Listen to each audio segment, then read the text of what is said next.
Greetings, everyone, and welcome to the Parliament of the World's Religions webinar on the dignity of women, interfaith wisdom. The Parliament of the World's Religions is one of the world's oldest and largest conveners of communities of faith. Its inaugural assembly in Chicago in 1893 helped to launch the global interfaith movement. Since its inception, the Parliament of the World's Religions has been an advocate for women. Women were speakers at the 1893 inaugural convening and included Elizabeth Cady Stanton, author of the Women's Bible, and Antoinette Brown Blackwell, the first ordained woman in America.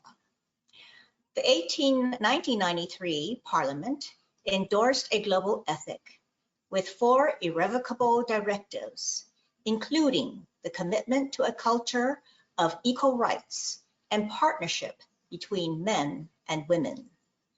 Women religious and spiritual leaders were featured in all of our international convenings. In 2015, an inaugural Women's Assembly had over 3,500 participants that included the Declaration for the Dignity and Human Rights of Women. This webinar is being brought to you under the auspices of the Parliament's Women's Task Force, which was created to support women's leadership and programming with our leading guiding institutions, including the United Nations, global interfaith partners, communities of faith, and others to assure that women's voices are heard to support women's dignity, human rights, religion, and spirituality.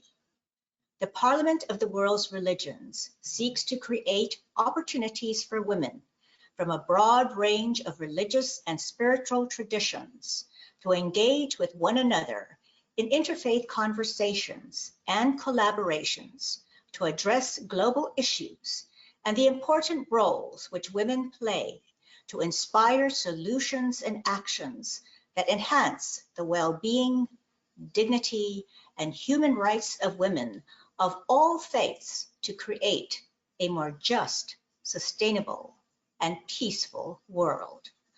I encourage all of our participants on this webinar to learn more about the important work of the Parliament's Women's Task Force by going to our website at parliamentofreligions.org.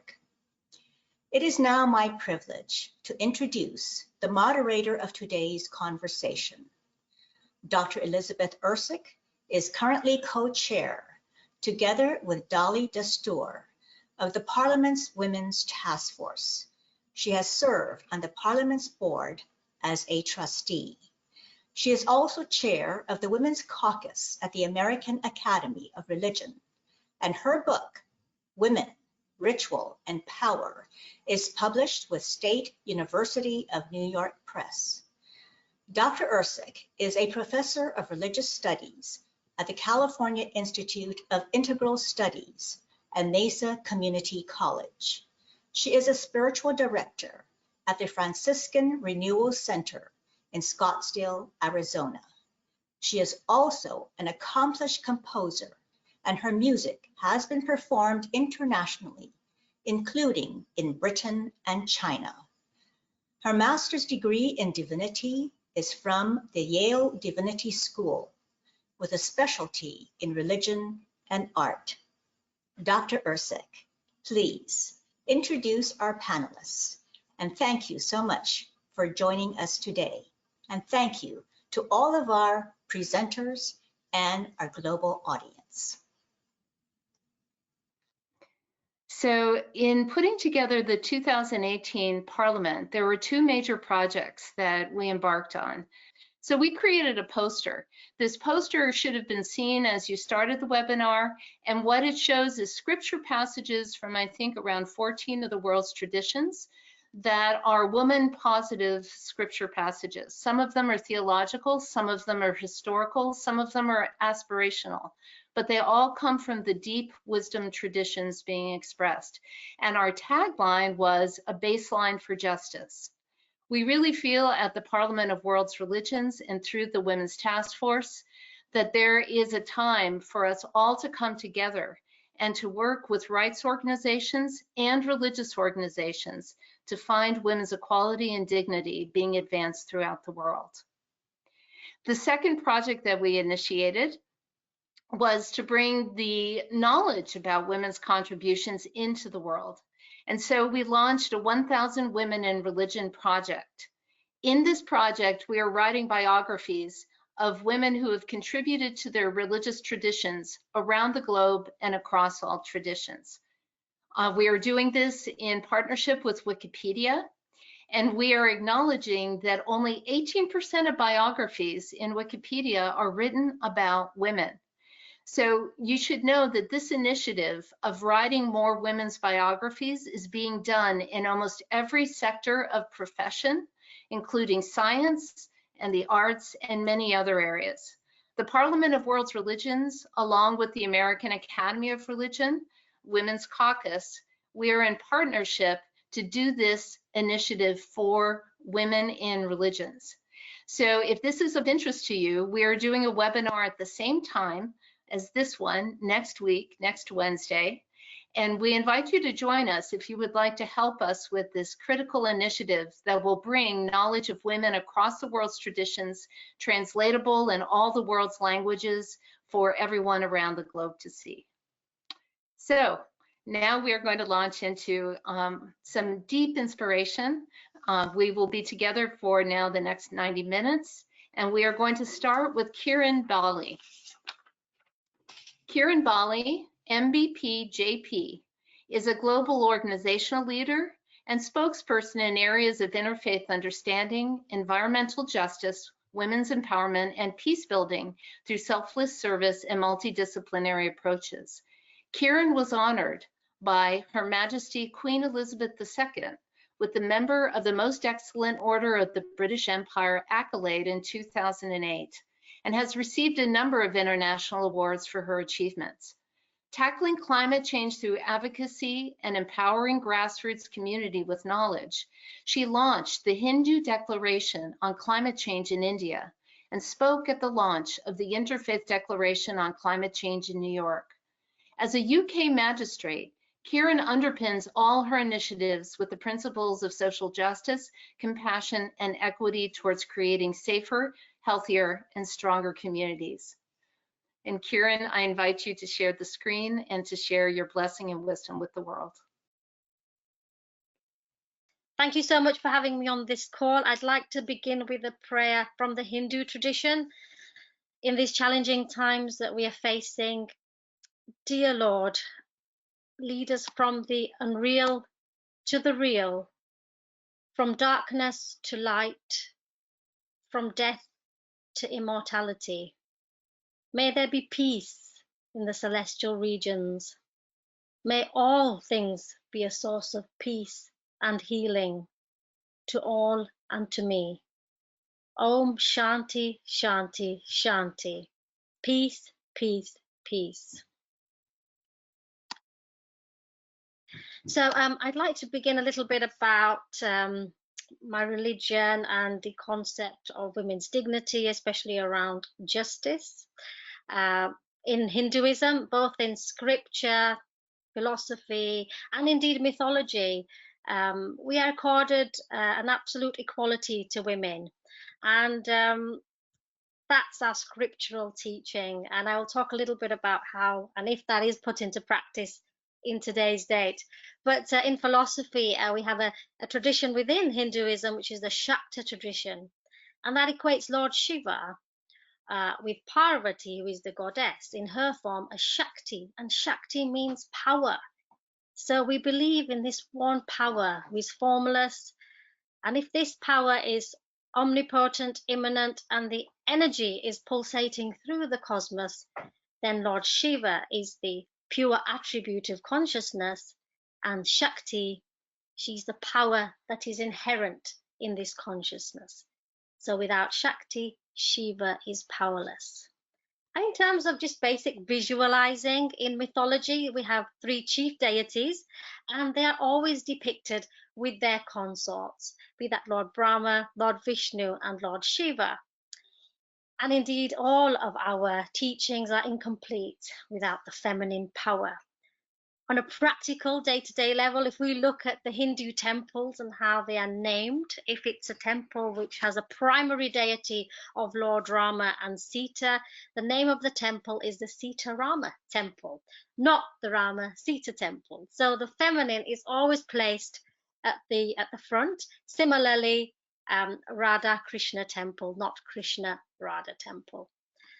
Just extending outwards a little bit, another dimension of reverence to the symbol of the feminine, to the motherhood, is the cow, and the reverence that we hold for the cow as a mother, and indeed all those mothers within the animal kingdom as well. So it's how we extend that compassion and equality, not just through the human race, but to the animals. And indeed the mother that we all think about, the Mother Earth. And her power, and how we must be respectful at all times for Mother Earth, and how we utilize the resources she has so kindly given us. So those are the teachings, but how does this work in practice today? If we go back to the Vedic periods, even though we cannot discount that there was a male-dominated social structure, women were actually given a near equal status, and some of the practices actually show that. So one practice was a Swayamvar practice, where a woman could choose her husband from many people who had assembled there. It was her right to choose who she wanted from a whole group of people. When we have fire ceremonies, all the salutations are actually addressed to Swaha, which is the wife of Agni, who is the fire, rather than to Agni himself. And indeed, the goddesses that we have, they're not coy or shy, or indeed in any way reticent by their nature. We have our goddesses warriors with indeed different weapons and different structures, where they are portrayed as either dancing or standing on their particular consort. So those are the practical things that we see in Hindu tradition that we need to do to legitimize some reforms which are really necessary today to demolish this patriarchal mindset that's justifying discrimination against women. And we must bring about change. And I think the way we do that is through education, education, and education, but also self-reflection. Am I practicing Hinduism correctly? Am I being true to myself? And if I am, then through my actions, am I upholding the teachings around equality? I'd just like to honor a woman from our wisdom tradition who is a role model of motherhood, of power, of divinity, and that is the goddess Bhumi, or she's sometimes referred to as Bhudevi, and she is she represents Mother Earth. She's the consort, she's Lakshmi, an avatar of Lakshmi. But she's worshipped sitting on a platform which rests on the back of 4 elephants, and she represents the 4 directions of the world. And so she is the goddess, she's the earth, she represents existence. And that is so important, to recognize that divinity in all forms of life and all existence. And that's where the compassion must come in, the compassion, the vegetarianism, and the extension of love to all living beings. And my vision for advancing the full dignity for women on this particular path within Hinduism is, I think we do need to be true to ourselves, and we need to do a lot more work. We need to understand the scriptures that we are subscribing to. We need to be able to implement them. We need to work with all our community, not just the women, to take a real introspection and think about how we can ensure that from the moments of conception to birth, throughout the life, especially of females, that we are being fair, that there's justice in everything they do, because unfortunately we're in a position where we're seeing too much discrimination and too much injustice towards women. And if that is the case, if we are going to be true to our faith and true to ourselves, there is so much more work we need to do as a community by going back to basics, thinking about how we can move ahead, and putting aside any stereotypes or prejudices, but recognizing the divinity in everyone, in every being, men and women, and realizing that the masculine and the feminine must work together in order for us all to flourish, especially in these difficult times. So I will stop there. Thank you very much for allowing me to speak.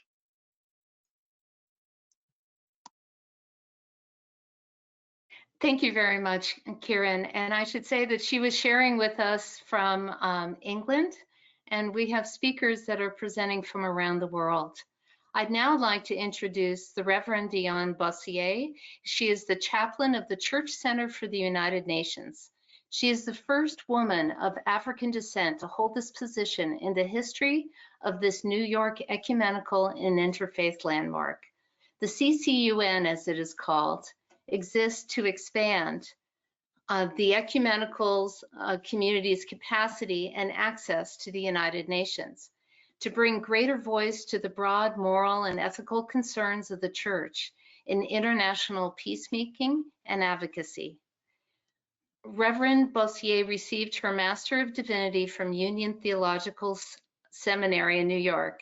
She serves on several international and community boards, including the Bureau of the Committee of Religious NGOs at the United Nations, the International Humanitarian Outreach Ministries, and co-chair of the Ecumenical Women at the United Nations, the Black Religious Scholars Group, the Wanted Project, and Women Preach. Welcome, and please share your prayer, Reverend Dionne. I hope you can hear me. Can you hear me? Wonderful. If we could just take a moment, we have been duly centered.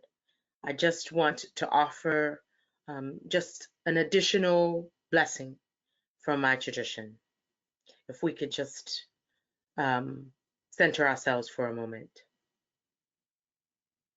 Spirit of the living God, fall fresh on us. God who sees us and knows us. God who loves us, God of peace, of justice, and of love. Be present with us now, still our hearts, calm our minds.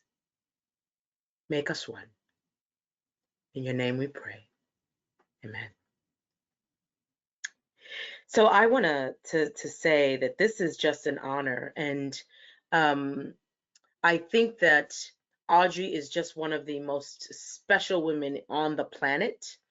And so to be able to participate with her in any form and to share sacred space with all of you, amazing women, some of you of which I have been able to work with at the Church Center, to worship with, to grieve with. Some of you, we have lost some people, and we have shared sacred spaces together. So to all of you, I am grateful. And to Audrey and to the Parliament, I am grateful. So thank you for the opportunity to come and to share today.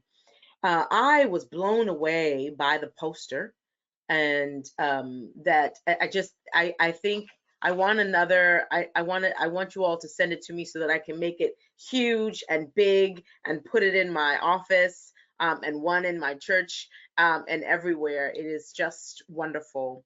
I want to in the center of this image says dignity of women, interfaith wisdom, and in our tradition we have a whole book called Wisdom Literature, which is in the Proverbs. And so so to know that all wisdom literature and wisdom is personified as a woman, to know and to see that quote, it is wonderful.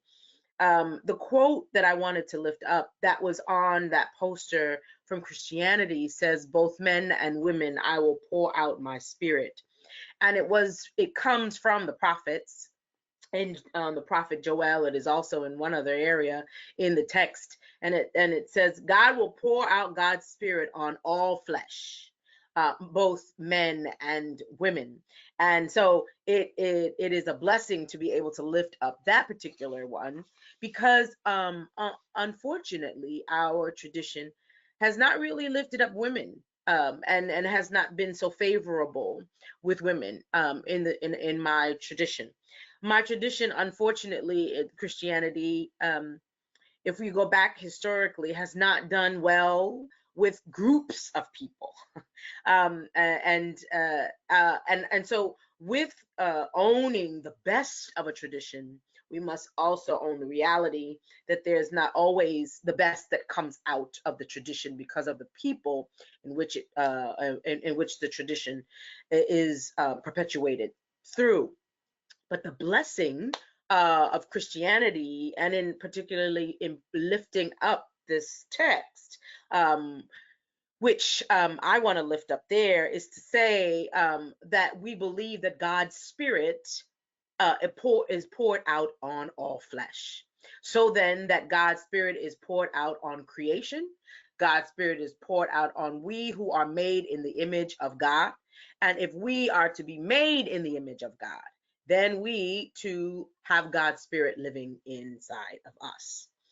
So we within our tradition, within the Christian tradition, we, if you go historically, which of course I know this is not a history lesson, so I won't do that, but we are queens, we are daughters of Pharaoh, we are named and unnamed, we are powerful prophets, we are mothers, we are sages, we are the ones who carry woman wisdom with us.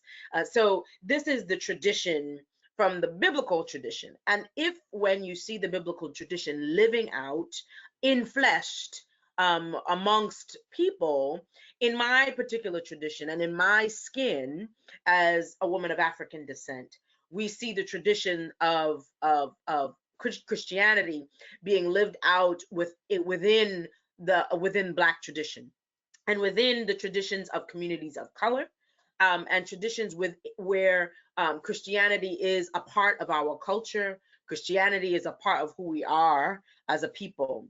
And so the woman's wisdom that I like to live up, we were asked to share a line of wisdom coming from our tradition, which I did from the text that we chose. But I also wanted to lift up woman wisdom because, again, in my community and who I am as I live out my faith, comes from a woman who was a mentor of mine and and a mentor of so many. I'm sorry, technical difficulties here. Again, apologies. And her name was the Reverend Dr. Katie Geneva Cannon. And Dr. Cannon, she was a Christian ethicist. She a womanist ethicist and theologian. She was the first woman ordained in the Presbyterian Church in 1974. And that may not seem significant to you, but it was huge and major for a woman of African descent, one, and then a woman, period, to have been ordained, and the first woman to be ordained in the Presbyterian Church USA. And so she used to say something to us. She said that we should do the work that our souls must have. That is the wisdom that she says. And this is what she taught us, to do the work that our souls must have. And if it is that God's Spirit has been poured out on all flesh, and we, as the women, the one who carries the wisdom, then doing the work that our soul must have looks different for all of us.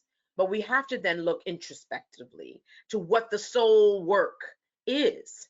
And right now, the soul in our world is broken. And so the work that our souls must have is to do the work of healing. And to do that work of healing requires us to show up in our full selves.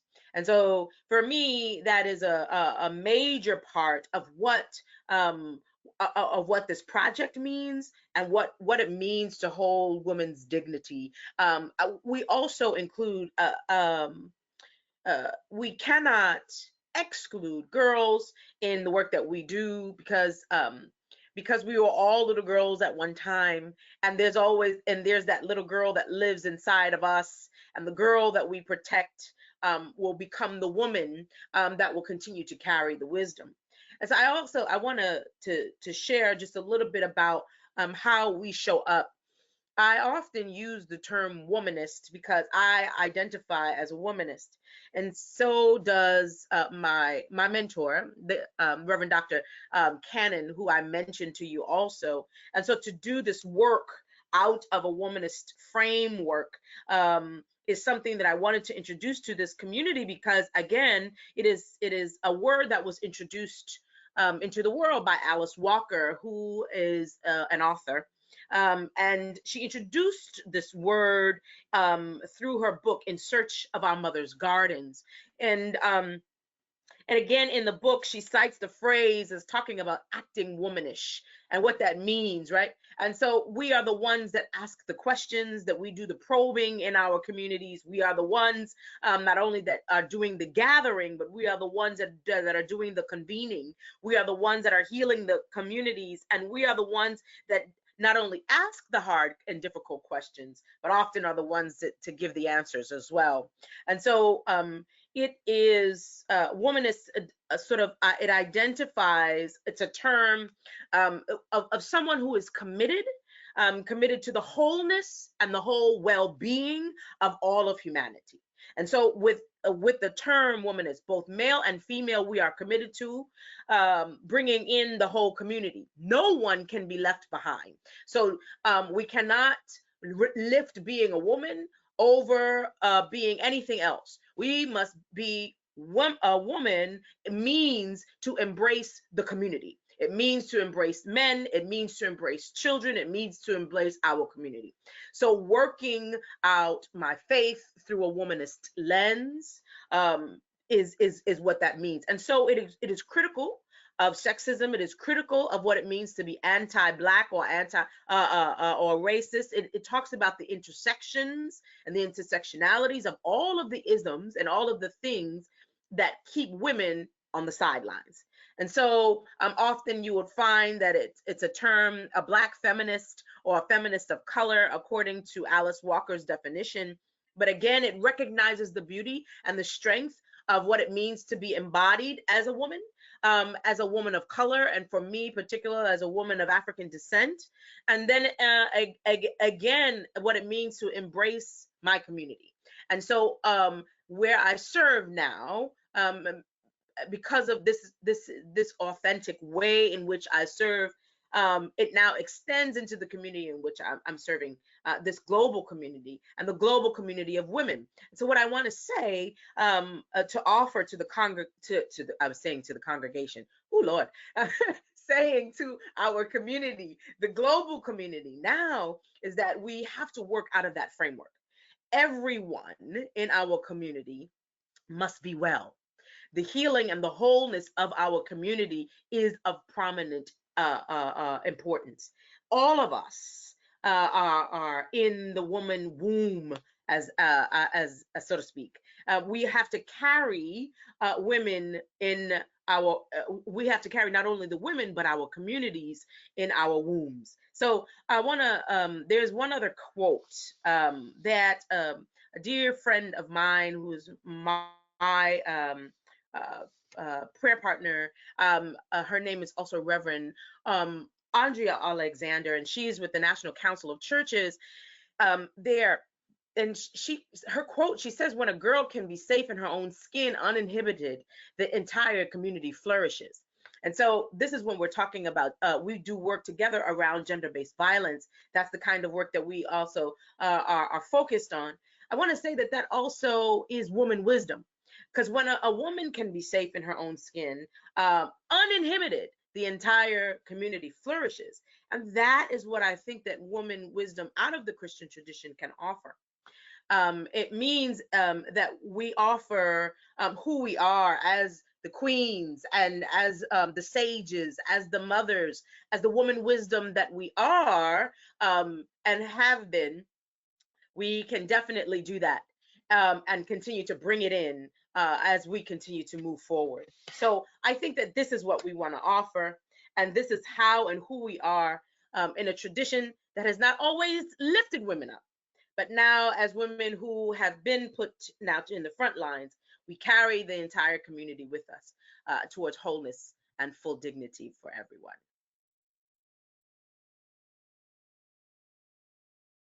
Thank you very much, Reverend Dionne. I'm now going to introduce Carol P. Crist. Dr. Carol Crist is a founding voice of the Goddess movement, and she has been leading goddess pilgrimages to Crete for over 25 years. She holds a PhD from Yale in religious studies. She is the pioneer in the study of women and religion, and she is the founder of the Women's Caucus at the American Academy of Religion, the organization that I now co-lead.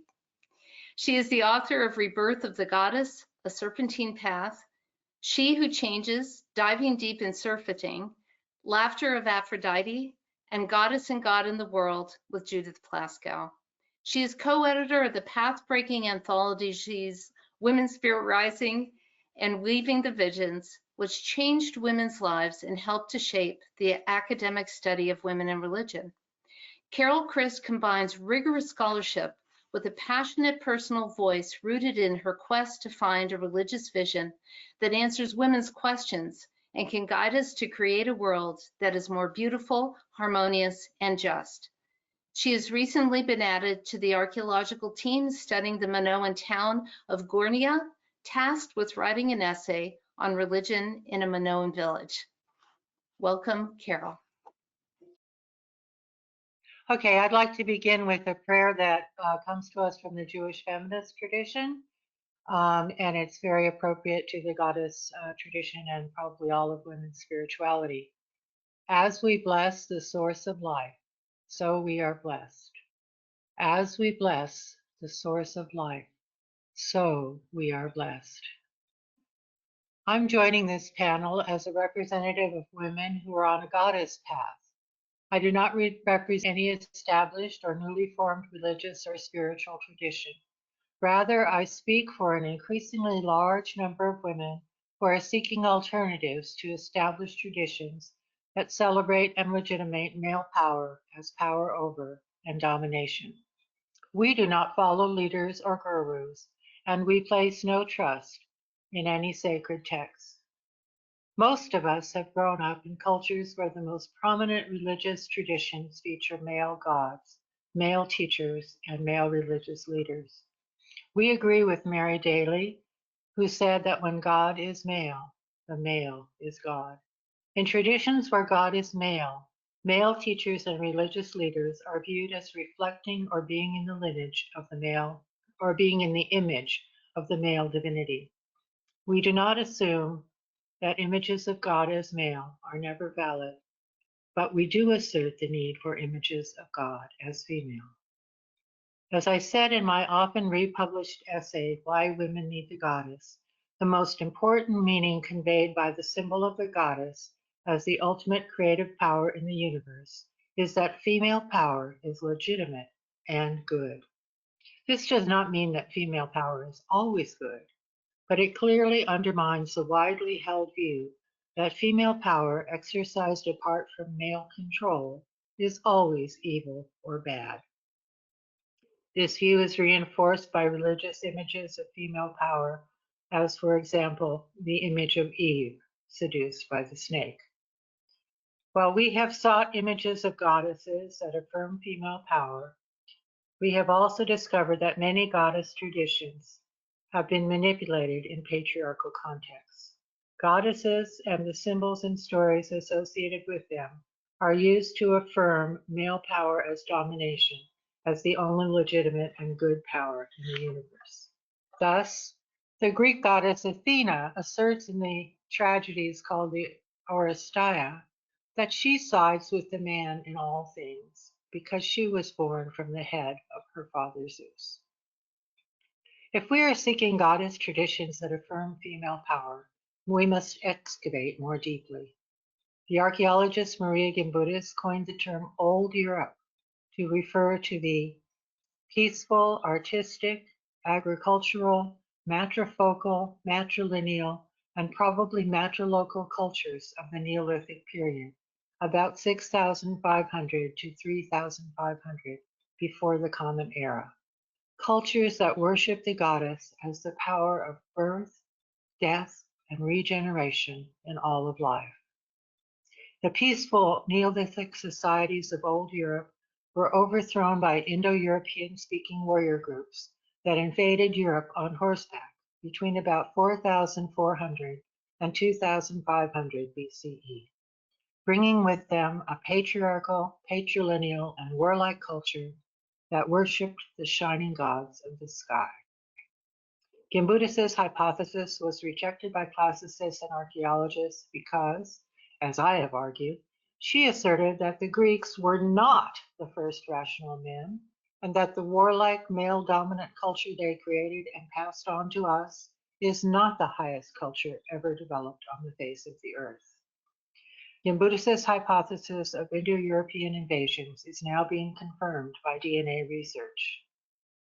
The goddess we seek is not the mirror image of the all-powerful and dominating Father God. The goddess we seek symbolizes the powers of birth, death, and regeneration in all life processes, human and other than human, and is the symbol of the interconnection of all beings in the web of life. Images that affirm the interconnection of all beings in the web of life can offer us guidance as we face the consequences of our false belief that human beings can and should control nature. Consequences we are experiencing in the global climate change, the extinction of species, and ecological destruction.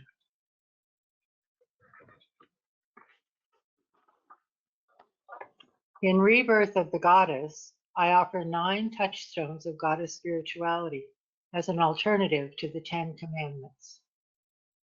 Nurture life. Walk in love and beauty. Speak the truth about conflict, pain, and suffering. Take only what you need. Think about the consequences of your actions for 7 generations. Approach the taking of life with great restraint.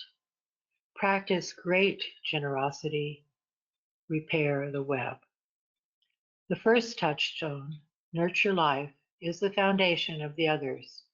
Nurturing life is practiced by mothers, sisters, fathers, brothers, aunts, uncles, and others the world around. It is not only a human value. Nurturing life is deeply rooted in the life experience of mothers, and in some species, fathers in the animal world. Because mothering is rooted in our animal past, many consider nurturing life to be trivial, or at best, the physical foundation of so-called higher values.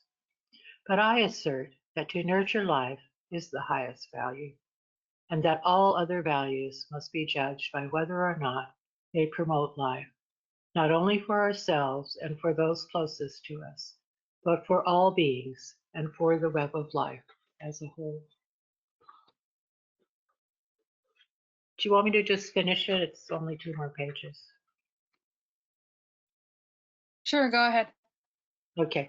As the inventors of agriculture, pottery, and weaving in the Neolithic period, women were honored for their wisdom. Women as a group were spiritual leaders, passing on the mysteries of transformation involved in agriculture, pottery, weaving through songs, stories, and rituals.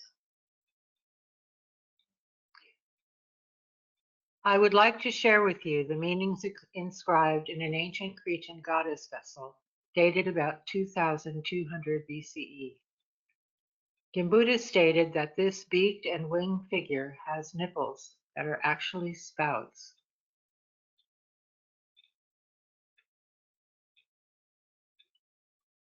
She is covered in bands of white painted zigzags and parallel lines. Note her enormous eyes, another divine source. Female images from the Paleolithic and Neolithic Europe frequently have pinched faces that represent the beak of the bird goddess. This vessel has wings rather than arms. The breasts of this image are not bird-like, for birds are not mammals. But birds make nests, lay eggs, and feed their young. Breast and bird symbolize the source of life. The zigzag is one of the earliest symbols created by human beings. The Buddhists concluded that the zigzag is a symbol for water. This connects the zigzags on the vessel with water as the source of life. The eyes of the goddess are another source from which water flows. This vessel is also a symbol of the mountain. Crete is defined by high mountains that surround hills and valleys, framing the landscape as people go about their daily tasks. In her autobiography, environmental activist Wangari Maathai described her people's traditional understanding of the sacred mountain. Mount Kenya, known as Kininyaga, or the place of brightness, and the second highest peak in Africa, was a sacred place. Everything good came from it: abundant rain, rivers, streams, clean drinking water. And as long as the mountain stood, people believed that God was with them and they would want for nothing. The triangular shape of this vessel suggests a mountain. Its color and patterning mimic the bedrock of Crete, a gray marl with cracks filled in with white mineral deposits. The rectangles with lines at the bottom of the vessel are the fertile fields at the foot of the mountain. The ancient Cretans worshipped on mountaintops. Some say the king ascended to a high place to survey his realm. But isn't it more likely that the people were honoring the mountain mother as the source of life? The full dignity of women is affirmed in the goddess path I have described. What needs to be advanced is the understanding that not all wisdom is to be found in the religious and spiritual traditions of patriarchal cultures. We need to open our ears and listen to the women who are seeking wisdom from the earth. Blessed be.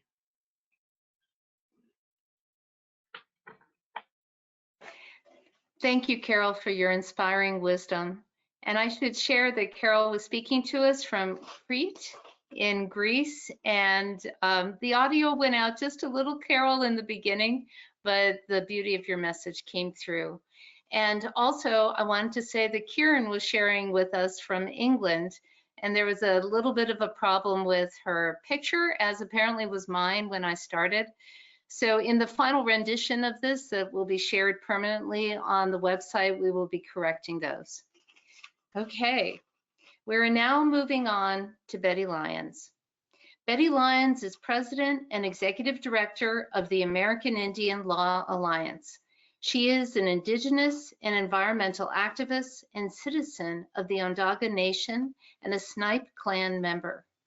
Ms. Lyon worked together with the Noon organization to educate and teach local communities about the culture of the Onondaga Nation, to further a better understanding and to bridge the gap between the communities.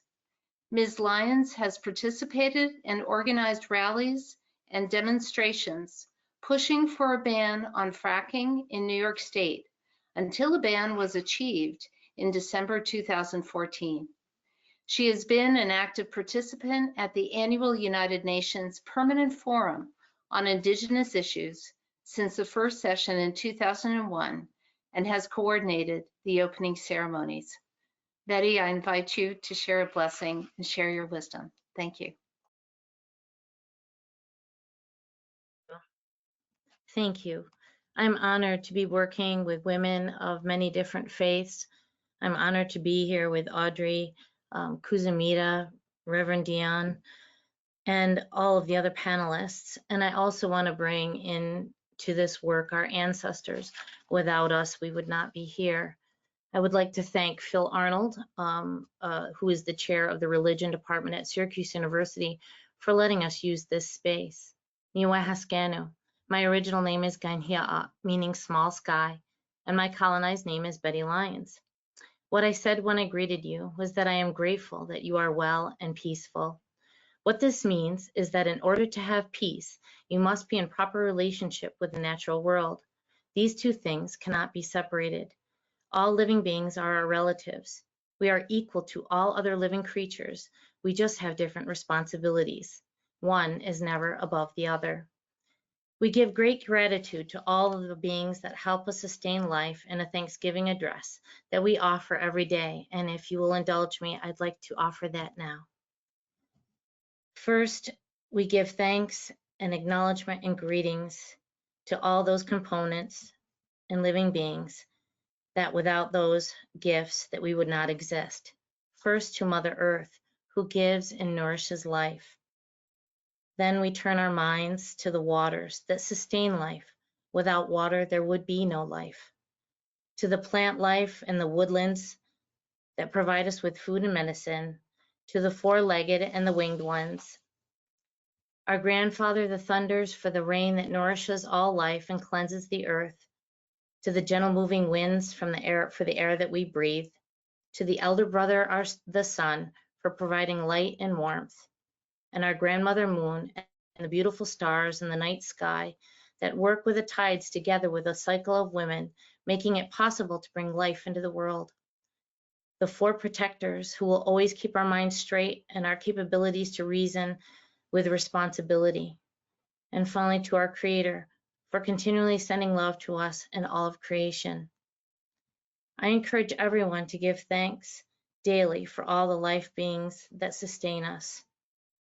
As mentioned earlier, an important Haudenosaunee principle is our decisions are based on the seventh generation yet unborn, as those faces are looking up to us from under the earth. I just wanted to share a little bit of our history with you. As our value systems, I feel is critical during these times. Over 1,000 years ago, the peacemaker came and brought our 5 warring nations together, giving us the great law of peace, and it included instructions for women and men. We are matrilineal, and our clients would follow the women's line. Our land is also passed through our line, and when marriage is given between two people, takes place between two people, the men always come to live with a women's family. Our children, as I said earlier, get their clan from their mother, and they receive their names from their clan mother. All of these names are connected to the natural world. The name is taken out of the basket of that clan, and when it is given at ceremony, it is said that now all medicines and creatures will know you by this name, so that if you need their help and ask for it, they will know who you are. And that is why no two names are the same.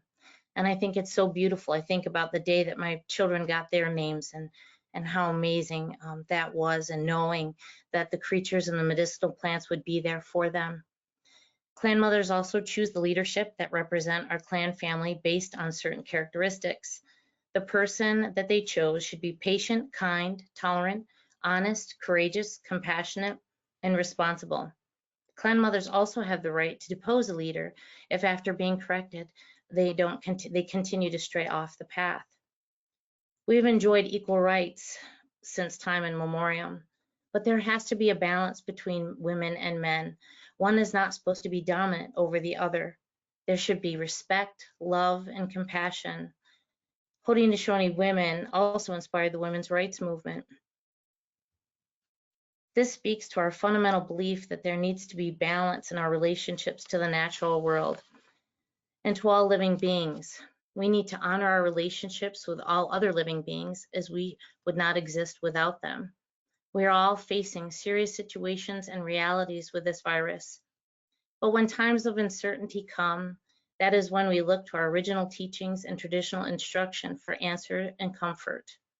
We know our Creator continues to send unconditional love to us every day, and the evidence of this is all that is provided us here on earth to live in peace.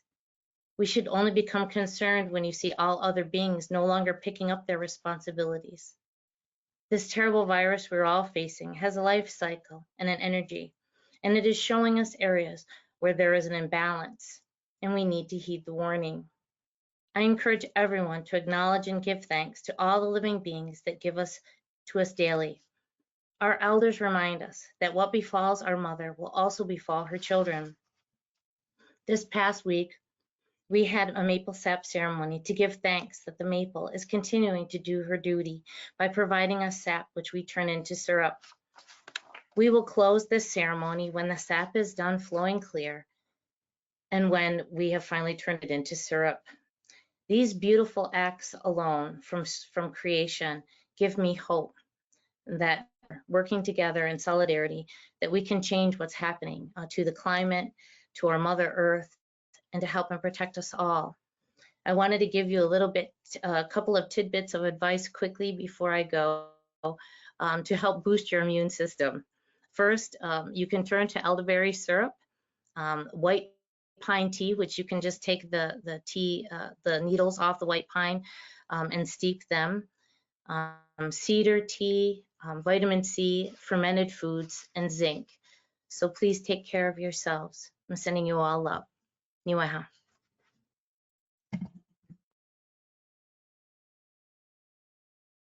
Thank you, Betty, for your practical and wise words, as well as the inspiration and the love that came with it. Thank you. I'd now like to turn to Saphira Rameshfar. She is a representative of the Baha'i International Community's UN office in New York. Her areas of work include youth empowerment, gender equality, and peace and security.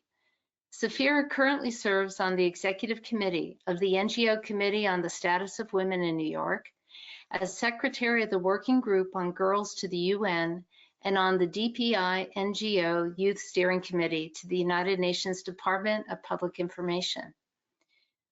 She has worked for over a decade on projects aimed at the empowerment of youth in Australia, as well as in communities throughout Asia-Pacific region and North and South America. She has worked at the UN Department of Economic Social Affairs in New York and for the Australian federal government. She holds a bachelor's in economics, in applied science, and a research degree in ecology and a postgraduate qualification in public administration. She also holds a master's in international law. Welcome, Saphira.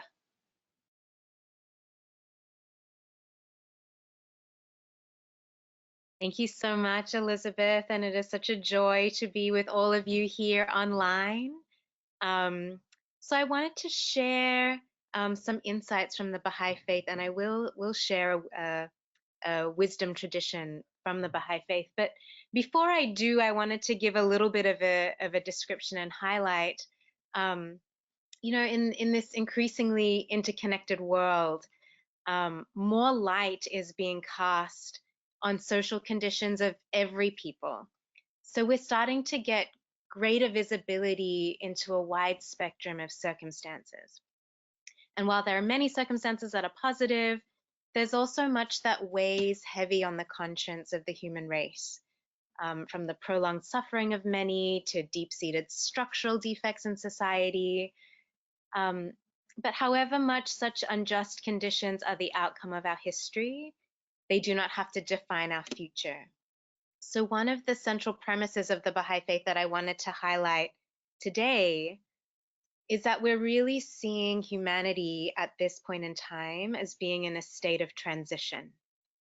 In the same way that an individual human being moves through these distinct stages of childhood, of adolescence, into adulthood, where latent powers and capacities gradually come to light, the same could be said for the collective life of humanity as a whole, that humanity is approaching today a long-awaited period of maturity, which is a stage which will offer the opportunity for everyone to live in peace and prosperity. And Baha'i see that the equality of women and men is a foundational piece to this coming of age of our collective global civilization. So what we see right now, we see a lot of turbulence, we see a lot of commotion. We're grappling with all sorts of issues that are being thrown our way, from the environment to the coronavirus, economically. But we must recognize that these are signs of the fits and starts of a humanity that's struggling to come of age, because our future is very hopeful. And so what I wanted to share with you, the quote that I wanted to share with you is a quote about action. And it's action with the conviction that our future is very bright. So if you allow me, I'll just read it. It's quite short, but it says, Strive with heart and soul to distinguish yourselves by your deeds. If we claim to be followers of light, we must diffuse the light through our actions. Let deeds, not words, be your adorning. Let deeds, not words, testify of your faith. The day of service, of steadfast action has come. And so this orientation towards action inspires both women and men within the Baha'i community who strive to work shoulder to shoulder in all aspects of community life. But it's also an orientation that sees hundreds of thousands of people arising to serve in over 180 countries around the world. Baha'is have been really working to establish a process of spiritual and material education, which is open to anyone of any background. And this educational system. It looks like we're having some difficulties with Saphira. So we're going to go on to our next speaker. And Saphira, the wisdom that you shared, as much as we could hear, which was actually quite substantial, was quite beautiful and a blessing to the world. So now I'd like to introduce Karma Lekshe Tsomo. Dr. Karma Lekshe Tsomo is a specialist in Buddhist studies. She has taught at the University of San Diego since 2000.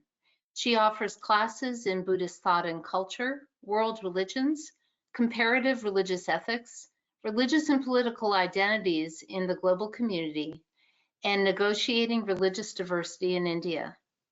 Her research interests include women in Buddhism, death and dying, Buddhist feminist ethics, Buddhism and bioethics, religion and politics, Buddhist social ethics, and Buddhist transnationalism.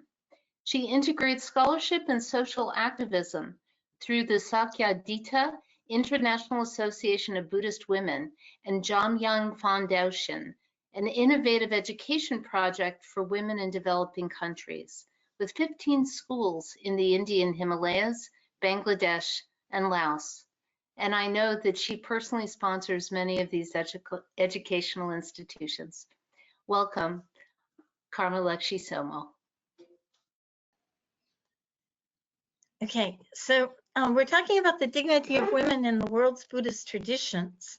And this poster, this wonderful poster that has wisdom from the different religious traditions on the issue of women.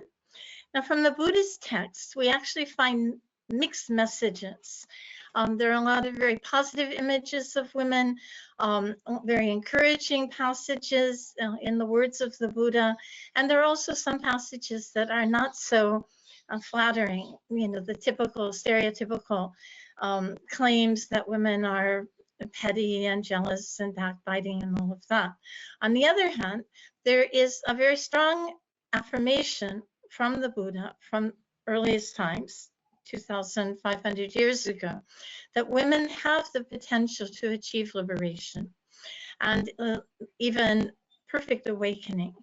Now, one thing to note is that there's so many different Buddhist traditions, not just one, and they've developed along very different paths over the last 2,500 years. So in some of these traditions, women are actually thought to be capable of becoming fully awakened Buddhas in their own right. Because in those traditions, they say that all living beings can become a Buddha, a perfectly awakened being. So obviously women as well as men can do that. Now the texts were transmitted orally for about 500 years by monks, by males. And it's possible that, you know, certain interpretations may have crept in. They had good memories, but still. And so it brings us up to today, where we have a new renaissance of Buddhism throughout the world, and women are playing much more prominent roles today. Now, from the very beginning, women played an important role, starting with the birth of the Buddha. Without Mother Maya, his mother, we wouldn't have had a Prince Siddhartha, and we wouldn't have had a Buddha. So obviously women are extremely important, as several speakers have pointed out, as the mothers of children. and the teachers of future generations. So she is honored. And I was asked to share some wisdom from these traditions. This one passage that we quoted on the poster: a girl child may prove even a better offspring than a male, for she may grow up wise and virtuous. So women, again, have equal potential, and that was also put into the words of the Buddha, the idea that women have equal potential. Now, realizing that potential is another story, of course, and social conditions, patriarchal social conditions, did reassert themselves over history. But we have the tales of many important women teachers. The first, maybe the next one, being Sujata, who gave rice pudding to the Buddha when he was practicing austerities in the forest, and due to her nourishment, the Buddha was able to regain his strength and walk across the river, sit down under the Bodhi tree, and become fully awakened. So she is honored among many. It was impossible to choose just one figure. Also, there is the stepmother of the Buddha, Mahapajapati, who raised him from 7 days old and later became the first Buddhist nun. So she was a great advocate of women. We could call her the first Buddhist feminist. And she led a procession of 500 noble women across northern India for days to advocate for the admission of women into the monastic order, which was seen as very important. The monastic order is an essential integral component of most Buddhist traditions. And the idea is that by nurturing beings who are specialists in the tradition, in the texts, in the practices, that the tradition will thrive and continue. And women have been an important part in all of that.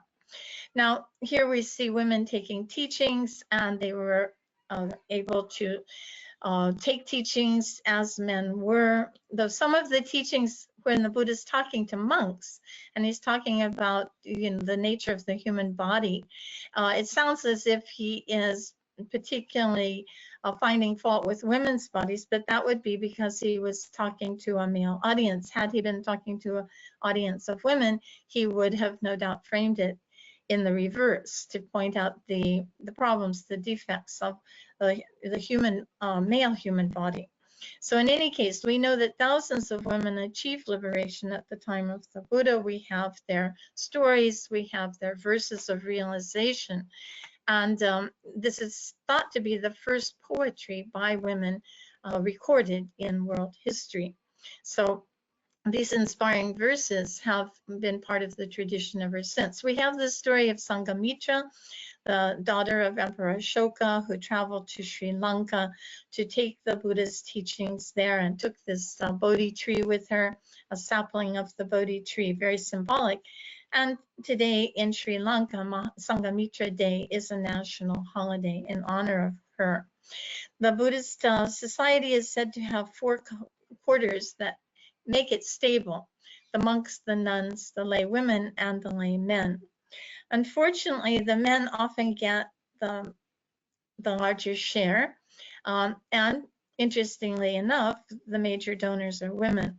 So we are now in the process of reimagining, reasserting the importance of women's capabilities, women's practice, women's leadership, women's knowledge. And women, especially the nuns, are taking leadership roles increasingly in the world's Buddhist traditions. This is Burma, where even young girls aspire to devote their lives to the Buddhist teachings and practice. This is Sri Lanka. And Sri Lanka has been a model in achieving full ordination for women in modern times. Some of the Buddhist traditions offer full ordination for women and some do not. So that's been an important piece of the work of Sakyadhita. Now here in Vietnam, you can see that the women are very strong. Many are in leadership positions, highly educated and so forth. In Korea also, with a full an order of full ordination for women, then women are prepared to take leadership roles.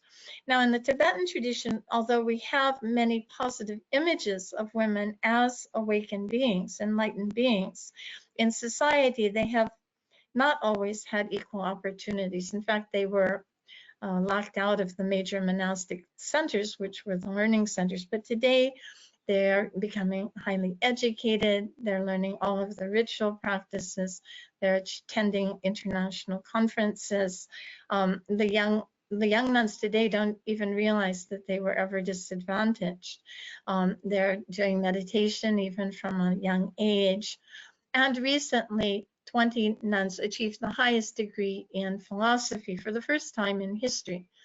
So this is a first for women's history, it's a first for religious history, and certainly in the Tibetan Buddhist tradition. So these nuns are poised, and they are just simply the first, hopefully in a long line of highly educated women teachers. So the ordination issue is the final step that we need to take, and we're soliciting the support of His Holiness the Dalai Lama and other male religious figures to ensure that women have equal opportunities, because without equal opportunities for ordination, women do not have equal religious rights. Therefore, they do not have their full human rights. And so we still have work to do. So thank you very much for this opportunity. Aloha.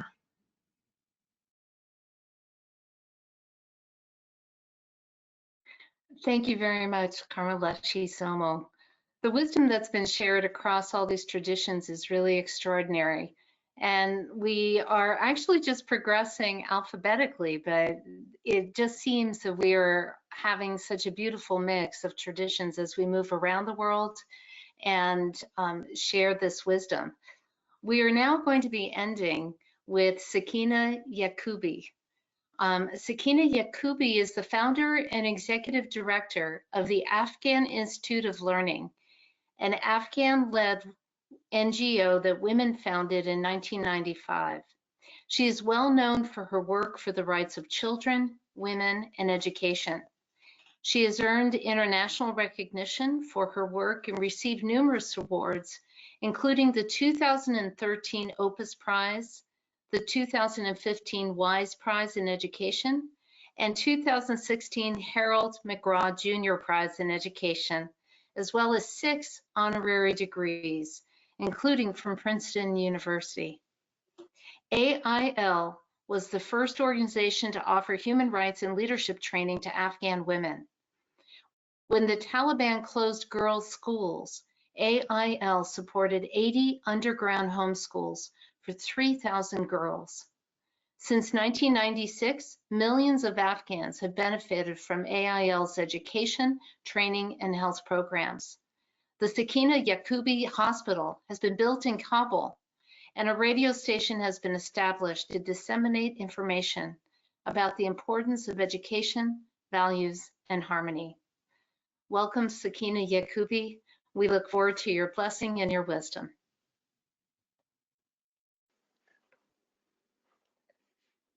Yes, thank you. A'udhu billahi minash shaitanir rajim. Bismillahir rahmanir rahim. First of all, it's a great honor to be here. Especially, I just want to thank Audrey for giving me this opportunity to be with all of you.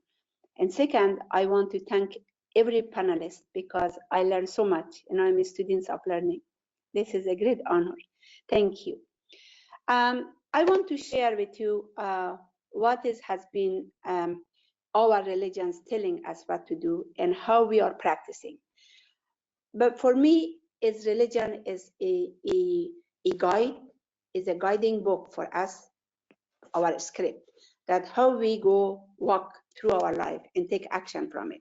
According to our religion, it says that men and women must be kind, must love each other, must share, and also be able to have their heart and their mind open to others.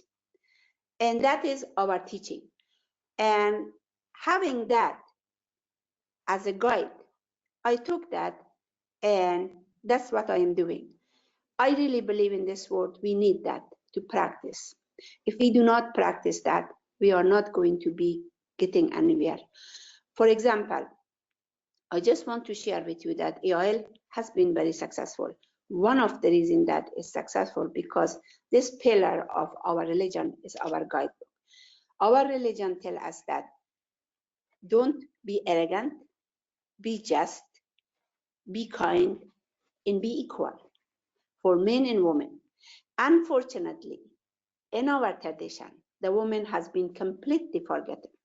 The woman has not been given any right. The woman has not been given any opportunity, and the woman has not been equal. And the woman, as a matter of fact, has been like somebody that is not exist.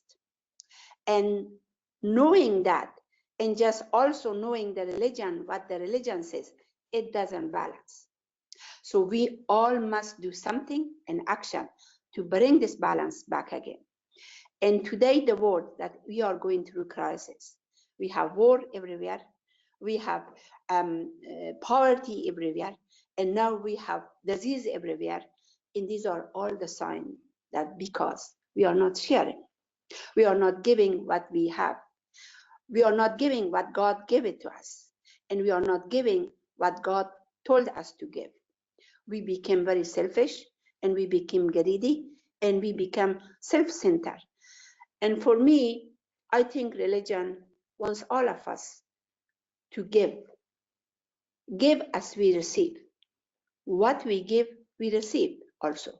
And that is the essence of my religion.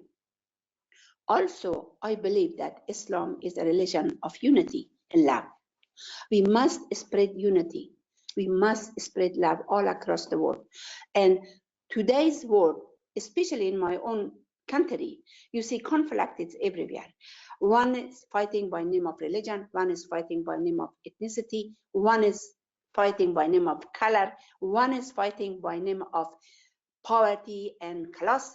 And these are all issues that, again, our religion are teaching us that not to do it.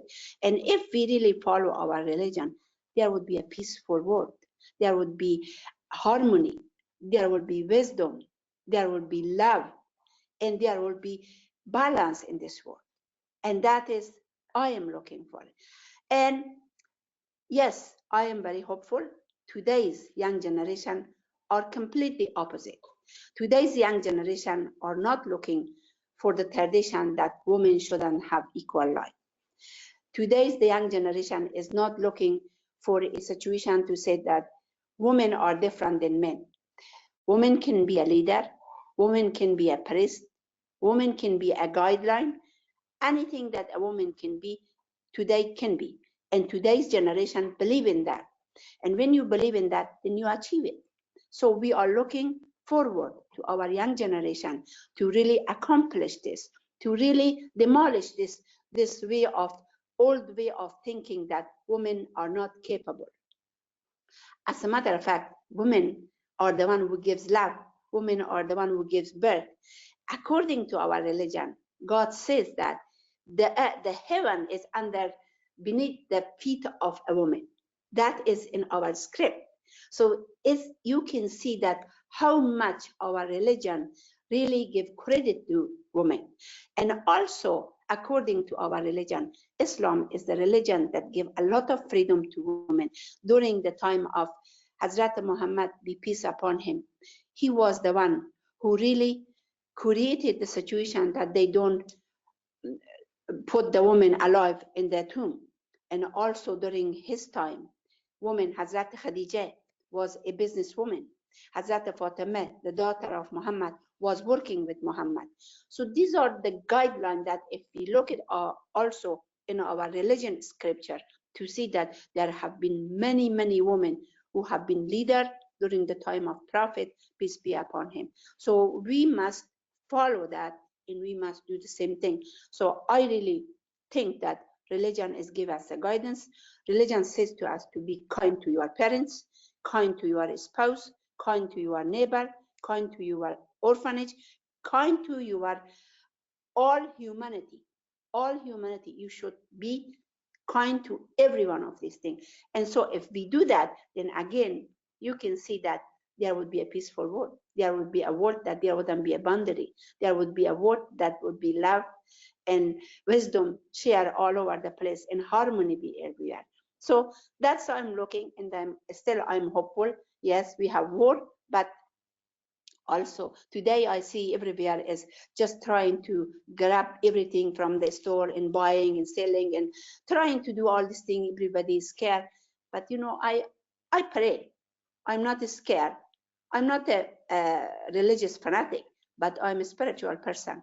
I believe in all my heart that God will provide for us, and He will take care of us, and will He cure us. And that's my message, and that's I wanted to share. And thank you again from the bottom of my life, my heart, that you give me this space. And God bless all of you, and peace be upon all of you. Thank you.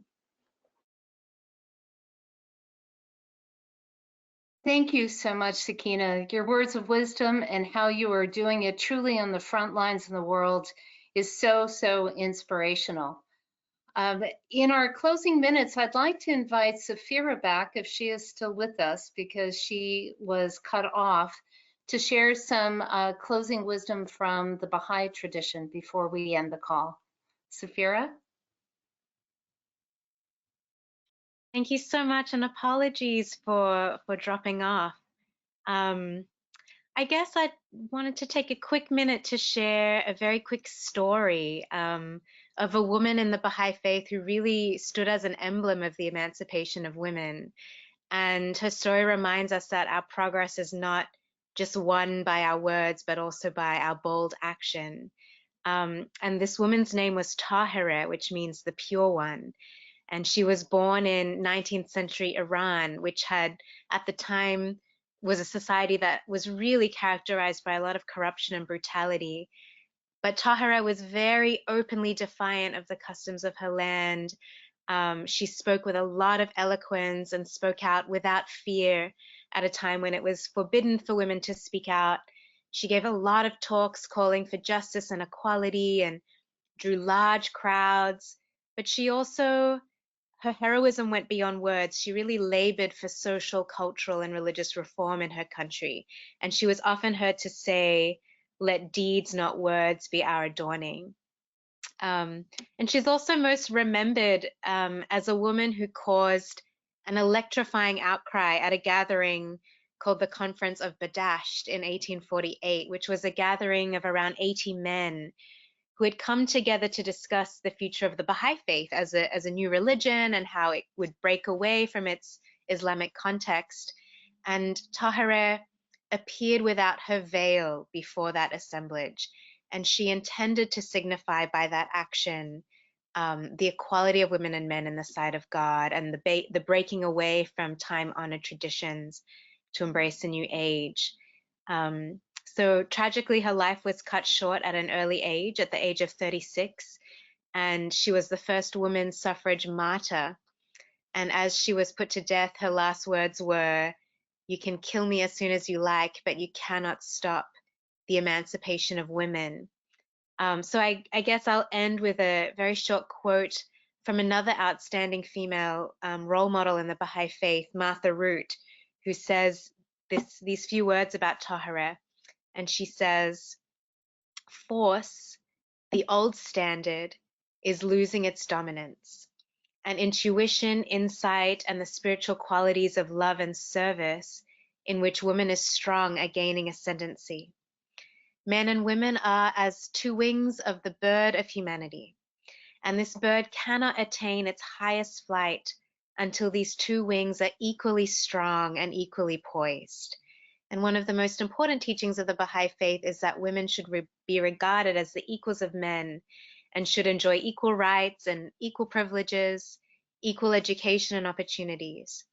Tahira had to die for these ideals, but today our task is to live for them." So just a few thoughts to end in closing. Thank you.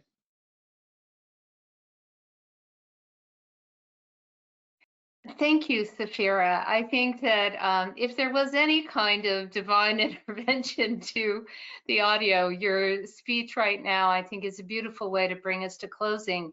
And it's also a beautiful east-west sharing, because at the time that Tahira was doing this in Iran, Elizabeth Cady Stanton and the others at Seneca Falls, New York, were also leading a suffrage movement within the Christian Judeo tradition. And I think that it is a beautiful thing that women around the planet were waking up to their rights within their religious traditions and expressing it in that way. And that is what we're here at the Parliament, to stand with women in their way of what they want from their religious traditions, how they want their voices to be heard. And it's not from any imposition from outside, but from the women. And many of the women that spoke on this call today, especially Lekshe Tsomo, she's been doing that now for a couple decades with women all across Asia who are rising up individually within their groups to say what they want and to make those claims. And we heard it from Betty Lyons in how women clans mothers are taking leadership. We also heard it from Reverend Dionne and how the Christian tradition is being reimagined and reestablished in its trueness, because it comes at a time where women's equality is what is being communicated in the best sense out of each of these religions. And Crist brought us a message on how the goddess tradition has always kept that at the forefront. And there is really something about the sharing across religious traditions among women leaders to see and to be inspired and to find solidarity of techniques as well as inspiration for how to accomplish getting their voices heard in greater ways and making impact in the ways they would like it to be. I just want to thank all of our speakers. You were all so eloquent and beautiful. And I also just want to end by inviting everyone to join us next week at this time. If you would like to contribute in putting biographies of wonderful women from your traditions into this beautiful 1,000 Women in Religion project, we invite you to join us next week.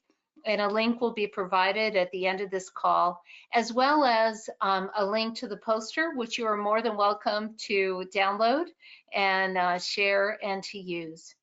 And so to do a final closing, I am going to share now with Audrey Kitagawa, who many people have thanked throughout this call, and I would like to as well. She is an extraordinary leader. She is the first female chair of the Parliament of World's Religions, and she is carrying us into this next era with grace and vision, clarity, love, and a sense of abundance for all human flourishing. Thank you. My special expressions of gratitude to all of our presenters and our moderator today, who have shared their important voices on the Parliament of the World's Religions webinar, The Dignity of Women, Interfaith Wisdom. This webinar assures our continuing connectivity in a world beset with many challenges, though the world seems to have ground to a halt as a public health measure to contain the spread of the coronavirus. The Parliament of the World's Religions continues to demonstrate its commitment to reach out to communities around the world on important global issues through our web-based platform. As external forces compel us all to rethink how we engage with each other in public and private spaces of work, social activities, and major in-person gatherings, the Parliament remains at the forefront of cultivating relationships that reinforce peace, harmony, and justice through our respective wisdom traditions. We send our prayers of love and peace and comfort to people everywhere as we move through the experience of this current pandemic, inspired by all of you in the knowledge that together we shall overcome. We acknowledge all of the women in the world and our women predecessors upon whose strong shoulders we all stand. We are in solidarity with women for the important work that we unfold to ensure the dignity of women in the many roles that we undertake in our daily lives. This is Audrey Kitagawa, Chair of the Board of Trustees of the Parliament of the World's Religions, and on behalf of our entire global Parliament family and the Parliament's Women's Task Force, we thank you for joining us. It has been a privilege and honor to be with all of you, and may you all have a blessed day.